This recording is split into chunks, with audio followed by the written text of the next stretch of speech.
বৃহস্পতিবার রাতে কয়েক মিনিটের ঝড়ে লন্ডভন্ড হয়ে পড়ে কোচবিহারের তুফানগঞ্জ 2 নম্বর ব্লকের ফলিমারি গ্রাম পঞ্চায়েতের দক্ষিণ ফলিমারি এলাকা।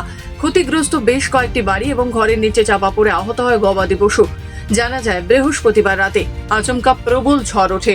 বুঝে ওঠার আগেই গাছ ভেঙে পড়ে ঘরের ওপর। কোনো ক্রমে প্রতিবেশীর বাড়িতে আশ্রয় নেয় তারা। মুহূর্তেই ঝড় থেমে যায়, কিন্তু কয়েক মিনিটের ব্যাপক ক্ষয়ক্ষতি হয়। ঘর ভেঙে গাছ উপড়ে পড়ে বিদ্যুৎ বিচ্ছিন্ন হয়ে পড়ে এলাকা। রাত্রে আচমকায় একটি ঘূর্ণিঝড় হয়। ঘূর্ণিঝড়ে আমাদের দক্ষিণ ফলিবাড়িতে মোটামুটি প্রায় 10টি বাড়ি ক্ষতিগ্রস্ত। আমাদের ইতিমধ্যেই গ্রাম পঞ্চায়েতের প্রধান উপপ্রধান ছিলেন, আমাদেরকে এখানে দেখে গেলেন। প্রশাসনের তরফ থেকে ওনারা অঞ্চলে যাইতে বললেন। হুট করে আচমকায় একটা ঝড় আসলো।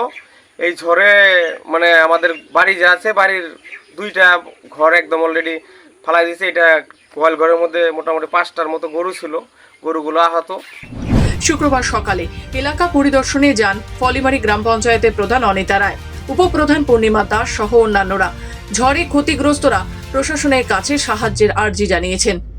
প্রধান বিষয়টি ঊর্ধ্বতন কর্তৃপক্ষকে জানাবেন বলে জানিয়েছেন এবং প্রাথমিকভাবে ক্ষতিগ্রস্তদের সাহায্যের আশ্বাস দিয়েছেন।